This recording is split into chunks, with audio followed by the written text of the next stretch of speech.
José Ignacio de Mendiguren, secretario de Industria. Vasco, muy buenas noches. Fernando Borroni lo saluda, ¿cómo le va? ¿Qué tal, Fernando? ¿Cómo estás? Buenas Muy noches. bien. Bueno, tu análisis de este resultado. Bueno, sorprendido, te voy a ser franco, Sí. pero bueno, es aceptarlo, ¿no? Las elecciones se ganan, se pierden. Creo que acá la democracia es esto, ¿no? Y creo que había dos propuestas muy claras y la gente eligió la otra propuesta. En el caso de Massa estaba muy claro, sabemos que estamos pasando un momento de dificultad, sobre todo por la seca. Acá faltaron 21.000 millones de dólares, no a Massa ni al gobierno, a la Argentina, ¿no? Y más la deuda con el fondo que se había acumulado. Massa lo iba resolviendo en forma gradual y paulatina para esperar que otra vez la nueva cosecha generara de 21.000 millones en contra a 30.000 a favor, la crisis energética que ya fuimos controlando. Es decir, el año que viene tenía un escenario totalmente distinto a este de la crisis, ¿no? Y bueno, nuestra salida era clara, a través de un acuerdo político, como hicimos en el 2001 también. Con ese acuerdo político y esa serenidad que esto generaba, entrar al año que viene con un superávit de la balanza comercial de 10.000 millones de dólares, bueno, todo lo que hemos descrito, el camino que íbamos recorriendo, pero para lo cual nosotros nos parecía fundamental olvidarse de viejas cosas como dolarización, ir a una economía real, acumulando reservas, y una vez que acumuláramos las reservas, estaba todo planteado, mes a mes, cómo se iban generando, desde ahí fortalecer la moneda, fortalecerla, no matarla. Bueno, pero la gente, debemos reconocer, eligió otra cosa. ¿Qué es lo que a lo que más le temes de lo que puede venir? ¿Dónde estás poniendo el foco de la preocupación? Yo pongo mucho respeto, que quede claro, sí, por que supuesto. La gente vota otra cosa y tiene derecho a votarlo. A mí, como industrial y como persona que estaba involucrada en este camino de salida de esta situación de crisis, me asustan varias cosas. Primero, la imprecisión en las propuestas. Todavía no sabemos si va a dolarizar o si no va a dolarizar. Si va a sacar el Banco Central o no va a sacar el Banco Central.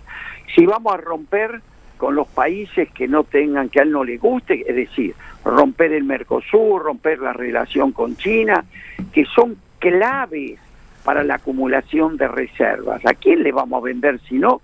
Y si no vendemos, ¿cómo acumulamos reservas?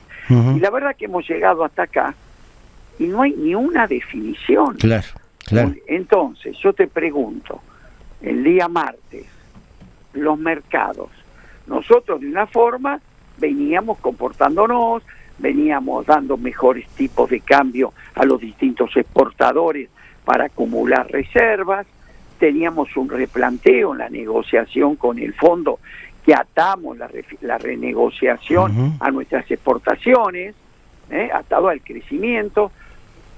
Todo esto la gente lo sabía, y para esto había que haber un acuerdo. Yo pregunto, sería bueno que defina, ¿va a dolarizar? ¿No va a dolarizar? ¿Va a haber acuerdo político o seguimos con la grieta? Esto es clave, porque si no, vos mañana, yo insisto, el jueves pasado estuve en Córdoba, estuve en la empresa Fiat, en la empresa Volkswagen y en la empresa Iveco, 3 con inversiones por 300 millones de dólares. Uno de ellos en el Fiat Cronos, que es el auto más vendido en la Argentina, y el segundo auto sedán más vendido en Brasil. Imaginás que esa inversión piensa en Brasil. ¿Qué me decía la industria automotriz? ADEFA sacó un comunicado.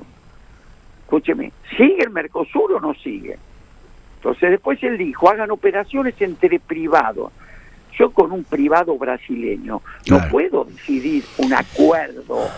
Bueno, evidentemente esto, la mayoría de los argentinos no lo creyó importante, o no se le llegó el mensaje, ¿no? Es la gran disyuntiva. No, a ver, acá tengo una adquisición personal. A ver. Ojo, que no es que no me haga cargo de nuestros errores, pero también uno no puede dejar de tener en cuenta que después de la pandemia, un fenómeno en el mundo que no ganó un solo oficialismo.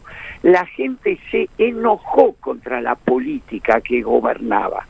En países como Inglaterra, Francia, España, Estados Unidos, que no tenían inflación, que no tenían pobreza, que la tasa de interés era negativa, y sin embargo se llevó puesta hasta Merkel. Sí, está bien. A ver, a mí... Pregunto, sí. No, porque ¿qué te quiero preguntar?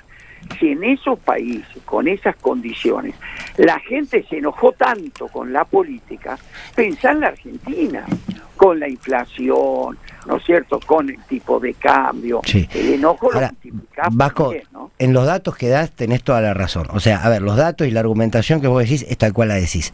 Ahora, a mí me parece que particularmente aquí, Milei, más allá de como vos decís, los gobiernos luego de la pandemia, los oficialismos no ganaron. Es cierto que hay un avance. Te pregunto una cosa entre vos y yo. Sí.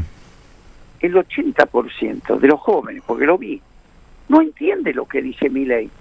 Le gusta el gesto, le gusta la irrupción, sí. Le gusta la peluca, pero cuando vos le decís qué es lo que está proponiendo, no entienden.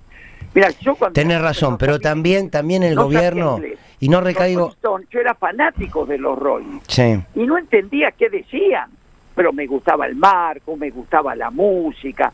¿Qué decían? Sí, no tenía ni idea. Está bien, pero eso es una parte. Lo que digo es, también hay una insatisfacción democrática que se expresó. Este gobierno, lo voy a correr a Sergio Massa, porque la verdad que creo que Sergio Massa hizo una gestión económica con muchísimo esfuerzo, tomó medidas importantes, hizo una gran campaña y fue un gran candidato. Ahora digo, el gobierno de Alberto Fernández no dio las respuestas que había prometido, y esto también se está pagando. Más allá de lo que vos estás diciendo también, es todo. Por supuesto, a ver, yo me hago cargo, no es que digo que era culpa. No, nosotros cometimos errores y Sergio pidió perdón por los errores. Ahora, vos fijate que con Sergio asumimos en agosto del año pasado, donde vos sabés que se hablaba del helicóptero y se hablaba de la Asamblea Legislativa. Ya en ese momento era la crisis que no se iba a poder superar. Y Sergio trazó un camino que llevamos la inflación a la baja, la tomamos en el 7,4, en noviembre estábamos ya en el 4,9, conseguimos reservas y después, bueno, nos cayó un meteorito. De golpe se sacan la cuarta parte de las exportaciones. ¿Sí? Yo sabés lo que digo a veces. ¿Qué hubiera pasado con esa crisis con Duhovne conduciendo la economía? Disculpa. Sí, no, tenés razón. Bueno, ahora, la realidad es que el problema lo tuvimos. La realidad es que vos y yo podemos hablar de esto, pero la gente llega y ve el kilo de milanesa a 5.000 pesos, y se enojó, y no le podemos explicar que nos tengan confianza, y se enojan. Yo vi muchos jóvenes que me decían, mira, estoy tan mal que si este hombre hace macanas, y bueno, veremos. Entonces, bueno, hay que aceptarlo. Hoy la gente, la verdad, aceptó eso. ¿Y qué vamos a hacer nosotros? Apostar. Primero, poner a disposición, como corresponde, del nuevo gobierno, todas nuestras ideas, nuestro proyecto, abrir el ministerio. Bueno, después la gente eligió que ellos gobiernen, ¿no? Vasco, gracias, Fuerte abrazo. Chau.